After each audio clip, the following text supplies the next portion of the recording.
Now, which is it we are quoting? The idea, the concept, the conclusion, or the description, or the fact itself, which is that we live in conflict. And this conflict is brought about basically, fundamentally, self-interest. And then you regard, and then you will say, if there is no self-interest, how can one live in this modern world?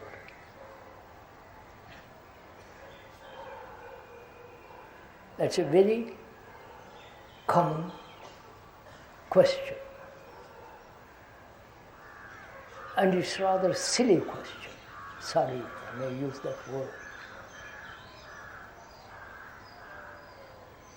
Have you ever tried or lived a life without self-interest?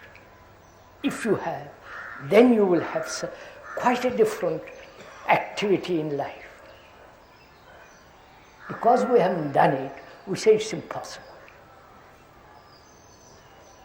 If you have to climb a mountain,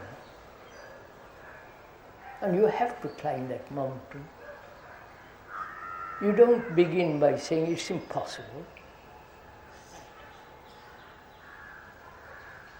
You go up it with your capacity, with your energy and drive. And if you want to find out whether it's possible to live in this world without conflict, you have to do it, find out. That is, can you live without self-interest?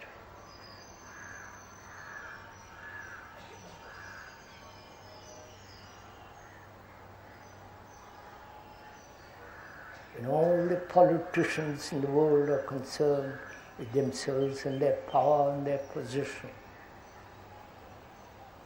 which is political self-interest.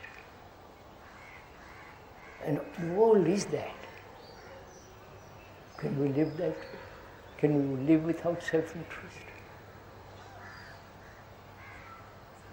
So, that self-interest breeds continuously conflict. And so our brains get damaged, wounded. And as we grow older, the brain becomes more and more dull,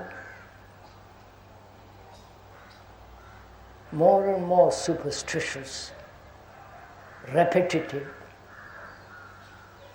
and is willing to obey any tradition, any system of philosophy and religion and so on. So that's a very serious question, because there is a possibility of having a brain that's never damaged. Then that brain has immense capacity. Not in the technological world, may have also, but much more in the world of the psyche, in the world of non-self.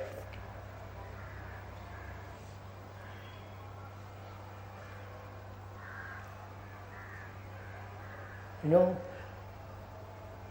technological journey is always limited, because there's more and more and more to be added. Therefore, it's always limited. Whereas the journey that one takes psychologically, inwardly, is infinite. It has no end.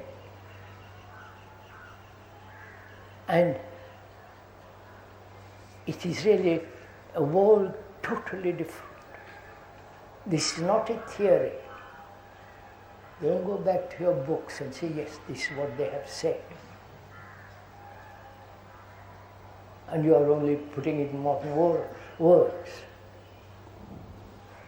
But if my friend and I are sitting on that bench in the lane, and if that friend says, really I want to find out this rather interesting idea first. He doesn't know anything else, but he listens to it, sees the significance of it, the beauty of it, the depth of it. And he says, I capture what you mean. I don't know if I can ever do it, because it demands a great deal of awareness, a great deal of attention, a great deal of watching. But I'm going to see if it is possible. And as you are, that friend sitting on that bench with the speaker, you are saying to yourself, you are at all serious, not flippant and just curious to attend these silly meetings. You're also saying, I'll see the significance of it and I'll pursue it.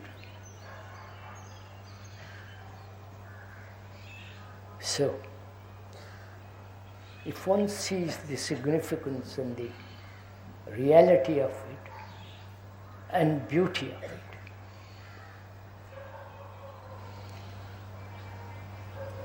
then